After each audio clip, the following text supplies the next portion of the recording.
News বৃত্তান্তে সকলকে স্বাগত। আপনাদের সঙ্গে রয়েছি আমি দেবলীনা। দিনের গুরুত্বপূর্ণ খবর নিয়ে শুরু করছি আজকের সারাদিনের নিউজ বৃত্তান্ত।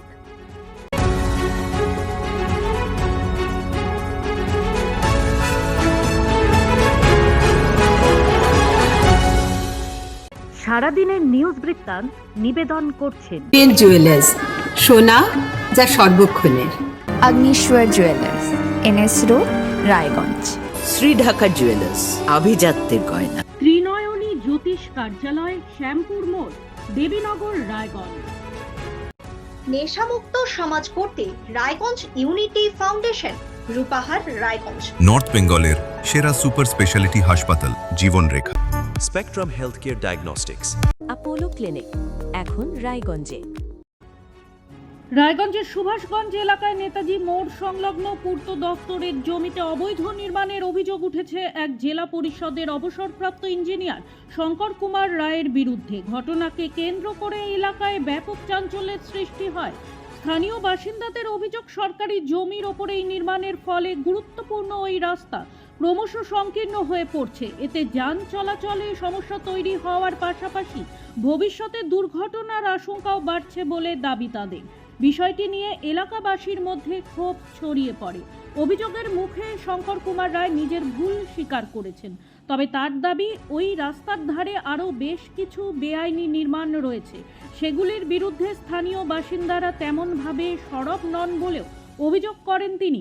এদিকে এলাকাবাসীর চাপ এবং আপত্তির জেরে শেষ পর্যন্ত নিজের নির্মিত অবৈধ অংশ ভেঙে ফেলার সিদ্ধান্ত নিয়েছেন শঙ্কর কুমার রায়। রায়গঞ্জের বাজিতপুর এলাকায় গাছ কাটাকে কেন্দ্র করে চাঞ্চল্য ছড়িয়েছে। অবৈধভাবে গাছ কাটার অভিযোগের ভিত্তিতে বন দপ্তর অভিযান চালিয়ে বিপুল পরিমাণ কাঠ এবং গাছ কাটার একটি মেশিন বাজেয়াপ্ত করেছে। বন দপ্তর সূত্রে জানা যায়, অভিযানে রেঞ্জ অফিসারের নেতৃত্বে বন দপ্তরের কর্মীরা উপস্থিত ছিলেন। অভিযোগ, এলাকায় একাধিক গাছ কাটা হচ্ছিল। বন দপ্তরের হস্তক্ষেপে সেই কাজ বন্ধ হয়ে যায়। প্রাথমিকভাবে জানা গেছে প্রায় 10 থেকে 15টি গাছ ইতিমধ্যেই কাটা হয়েছিল। স্থানীয় বাসিন্দাদের দাবি, কারা গাছ কাটছিল তা তারা নিশ্চিতভাবে বলতে পারেননি। পাশাপাশি সংশ্লিষ্ট ব্যক্তিরা সরকারি অনুমতি বা নিয়ম মেনে গাছ কাটছিলেন কিনা সে বিষয়েও তারা কোনো মন্তব্য করতে পারেননি। ঘটনার পর বন দপ্তর বাজেয়াপ্ত কাঠ ও গাছ কাটার মেশিন নিজেদের হেফাজতে নিয়েছে। তবে এই ঘটনায় এখনো পর্যন্ত কাউকে আটক বা গ্রেপ্তারের খবর মেলেনি। দীর্ঘদিন ধরে বেহাল অবস্থায় পড়ে থাকা রাস্তা সংস্কারের দাবিতে অভিনব প্রতিবাদে সামিল হলেন উত্তর দিনাজপুর জেলার 8 নম্বর ব্রাহ্মণ গ্রাম পঞ্চায়েতের ভুলকাই গ্রামের বাসিন্দারা। দীর্ঘদিন ধরে রাস্তা সংস্কার না হওয়ায় ক্ষুব্ধ গ্রামবাসীরা এদিন রাস্তার উপর ধান রোপণ করে বিক্ষোভ দেখান। তাদের দাবি, বহুবার প্রশাসন ও জনপ্রতিনিধিদের জানিয়েও সমস্যার কোনো স্থায়ী সমাধান হয়নি। গ্রামবাসীদের অভিযোগ, ভুলকাই থেকে বিষ্ণুপুর পর্যন্ত গুরুত্বপূর্ণ এই রাস্তা দীর্ঘদিন ধরে খানাখন্দে ভরা। বর্ষার সময় পরিস্থিতি আরও ভয়াবহ হয়ে ওঠে। ফলে প্রতিদিন স্কুল কলেজে যাতায়াত করতে গিয়ে সমস্যায় পড়ছে পড়ুয়ারা। অসুস্থ রোগীদের দ্রুত স্বাস্থ্যকেন্দ্রে নিয়ে যাওয়াও কঠিন হয়ে পড়ছে। পাশাপাশি যোগাযোগ ব্যবস্থা ভেঙে পড়ায় ব্যবসা বাণিজ্যেও ব্যাপক ক্ষতির মুখে পড়তে হচ্ছে স্থানীয়দের। প্রতিবাদে অংশ নেওয়া বাসিন্দারা জানান, বহুবার সংশ্লিষ্ট পঞ্চায়েত সদস্য থেকে শুরু করে প্রশাসনের বিভিন্ন স্তরে বিষয়টি জানানো হলেও কার্যকর কোনো পদক্ষেপ নেওয়া হয়নি। তাদের অভিযোগ, স্থানীয় মেম্বারের কথায় প্রাক্তন বিধায়ক কৃষ্ণ কল্যাণী রাস্তা সংস্কারের আশ্বাস দিয়েছিলেন, কিন্তু সেই প্রতিশ্রুতি আজও বাস্তবায়িত হয়নি। বিক্ষোভকারীদের হুঁশিয়ারি, দ্রুত রাস্তা সংস্কারের কাজ শুরু না হলে আগামী দিনে আরও বৃহত্তর আন্দোলনের পথে হাঁটবেন তারা। হেমতাবাদ বাজারে আচমকাই পরিদর্শন করলেন হেমতাবাদের বিডিও বিশ্বজিৎ দত্ত, হেমতাবাদ থানার আইসি সমর রায় সহ বিভিন্ন দপ্তরের আধিকারিক ও স্থানীয় জনপ্রতিনিধিরা। রবিবার সকালে হেমতাবাদ ডেইলি বাজারের সবজি, ডিম, মাছ, মাংসের দাম নিয়ন্ত্রণে আছে কিনা তা খতিয়ে দেখেন তারা। পাশাপাশি অসাধু ব্যবসায়ীদের বিরুদ্ধে ব্যবস্থা নেওয়ার হুঁশিয়ারি দেওয়া হয়। প্রতিদিনের প্রতি মুহূর্তের খবরের আপডেট পেতে চোখ রাখুন নিউজ বৃত্তান্তের ফেসবুক পেজে।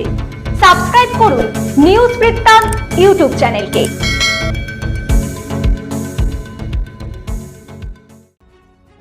কাঁচা সবজির লাগাম ছাড়া মূল্য বৃদ্ধিতে নাজেহাল সাধারণ মানুষ। এই পরিস্থিতিতে রাজ্য সরকারের নির্দেশে রবিবার উত্তর দিনাজপুর জেলার রায়গঞ্জের মোহনবাটি বাজারে নজরদারি অভিযান চালালো কৃষি বিপণন দপ্তর।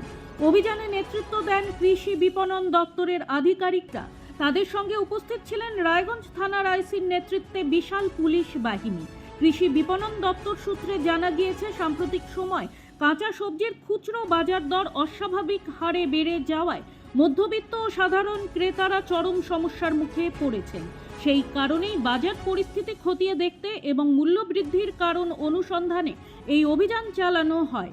আগামী দিনেও জেলার বিভিন্ন বাজারে এ ধরনের নজরদারি অভিযান অব্যাহত থাকবে। অসাধু ব্যবসায়ীদের বিরুদ্ধে প্রয়োজনীয় ব্যবস্থা নেওয়ারও হুঁশিয়ারি দেওয়া হয়।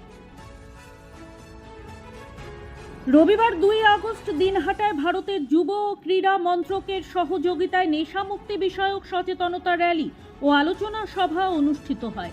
ডেপুটি ম্যাজিস্ট্রেট বিজয় মুক্তান, জাতীয় পুরস্কারপ্রাপ্ত শিক্ষক দিলীপ দে ও অনুব্রত সমিতির সভাপতি ধর্মেন্দ্র কুমার সুরানা কর্মসূচির উদ্বোধন করেন। পাঁচমাথা মোড় থেকে শুরু হয়ে মদন মোহন বাড়ি হয়ে প্রায় 2 কিলোমিটার পদযাত্রাটি শেমরক ফ্লোরেট স্কুলে শেষ হয়।